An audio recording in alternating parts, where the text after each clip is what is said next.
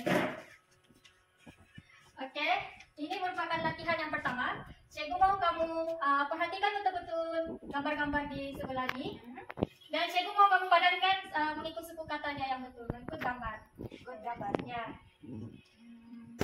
Jadi yang suku kata di sini memang betul kan, Cikgu? betul sudah nih. Cuma dia mau kamu padankan dengan suku kata yang bersesuaian.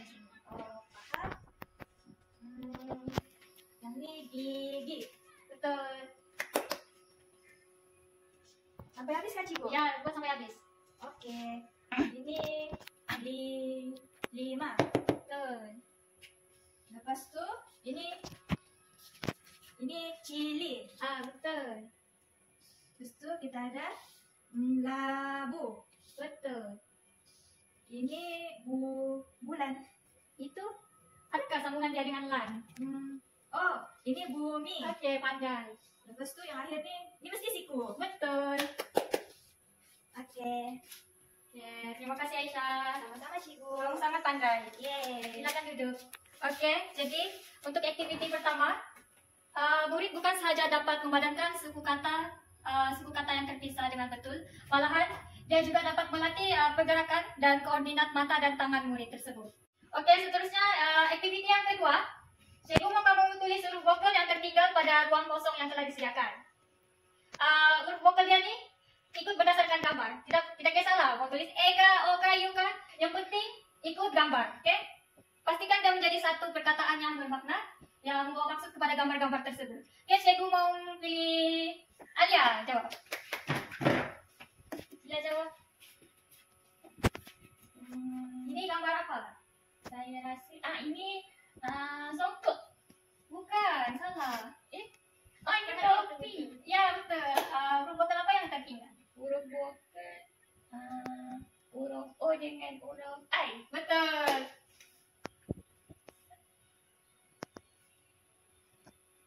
Pandai. Okey, seterusnya ini gambar apa? Gambar jam. Huruf apa yang tertinggal? Huruf vokal apa? I. Salah. Ni jam. Jam. Oh, huruf E. Betul. Okey, seterusnya huruf apa yang tertinggal pada gambar ketiga? Ini apa kamu rasa? Ini pensel. Hampir. Tapi selnya tiada. Sebenarnya open. Betul. Okey, yang akhir sekali. Ini kasut sekolah. Betul, tapi sekolahnya tiada. Ini apa? Sekolah lanjut cuti. Ini huruf huruf Okey, bagus. Saya ucapkan kepada Alia. Terima kasih Alia. Okey, jadi objektif cikgu pada hari ini telah tercapai, di mana murid dapat mengetahui dan memadankan huruf vokal yang tertinggal pada ruang kosong yang telah disediakan. Sekali selepas menguasai tulisan secara mekanis, murid-murid patut digalakkan melahirkan fikiran mereka secara bertulis. Cara-cara yang dicadangkan ialah bermula dari yang terkawal, iaitu berpandukan gambar-gambar dan perkataan mengisi tempat kosong, melengkapkan ayat-ayat dan perenggan sehingga murid-murid itu boleh menghasilkan tulisan tanpa panduan. Peringkat pelahiran ini ialah peringkat tertinggi dalam kemahiran literasi menulis. Cara-cara menjalankan aktiviti yang kami pilih ialah membina ayat berdasarkan gambar. Gambar yang kami pilih adalah aktiviti di taman rekreasi. Okey murid-murid, nampak tak gambar yang cikgu tampal kat depan ni? Nampak. Nampak, Cikgu. Okey, apa gambar yang korang nampak? Ada orang main gelongsor, cikgu. Ada orang main buayan. Lagi? Lepas tu ada lelaki sama perempuan, Cikgu. Okey, berdasarkan gambar-gambar ataupun aktiviti yang korang nampak ni, boleh tak cikgu nak seorang untuk bina ayat berdasarkan gambar yang korang nampak? Okey, tadi siapa nak tadi? Saya, Cikgu. Aisyah, cikgu. Aisyah, okey, sini Aisyah. Yeay. Okay, Aisyah nak pilih aktiviti gambar yang mana? Saya mau pilih yang ini boleh, Cikgu, sebab saya suka bola. Okey, nah. Cikgu, bolehkah saya kasih nama orang? Boleh. Saya mau kasih. Bina je ayat apa-apa asalkan berdasarkan gambar.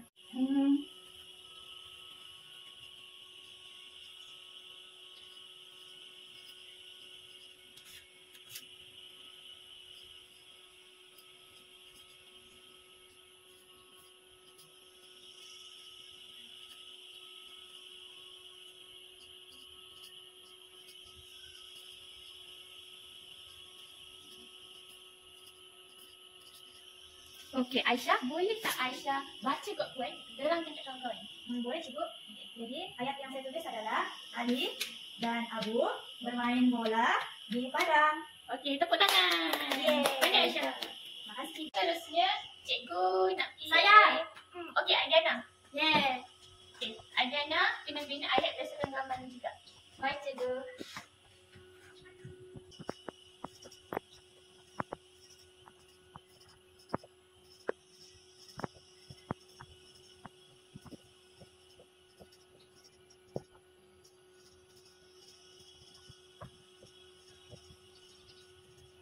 Cikgu bacakan dekat kawan-kawan.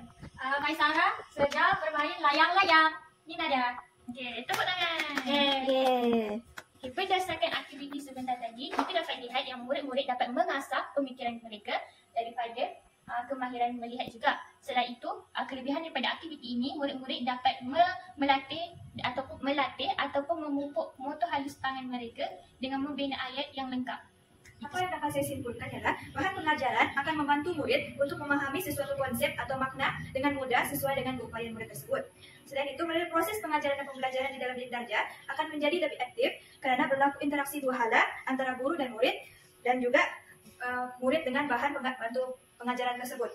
Seterusnya, bahan pengajaran juga boleh merangsang keinginan murid untuk mengetahui dengan lebih dekat tentang sesuatu aspek yang ingin dipelajari dan secara tidak langsung pengajaran dan pembelajaran akan lebih berfokus dan berkesan.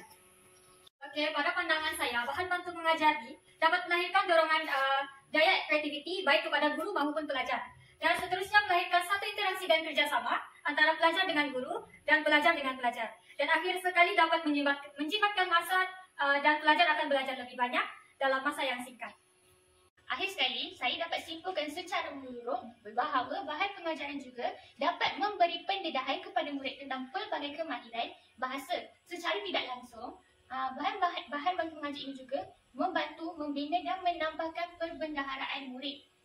Selain membantu membina daya pembelajaran kendiri dan mengurangkan pergantungan kepada guru. Oleh itu, penggunaan bahan pengajaran di dalam bilik darjah amat digalakkan khususnya untuk murid-murid tahap penguasaan bahasanya masih rendah. Bahan pengajaran harus direka dan disesuaikan dengan pengajaran supaya dapat berfungsi dan berkesan sebagai bahan pengajar untuk meningkatkan mutu pembelajaran kendiri murid. Sekian sahaja daripada kami. Terima kasih.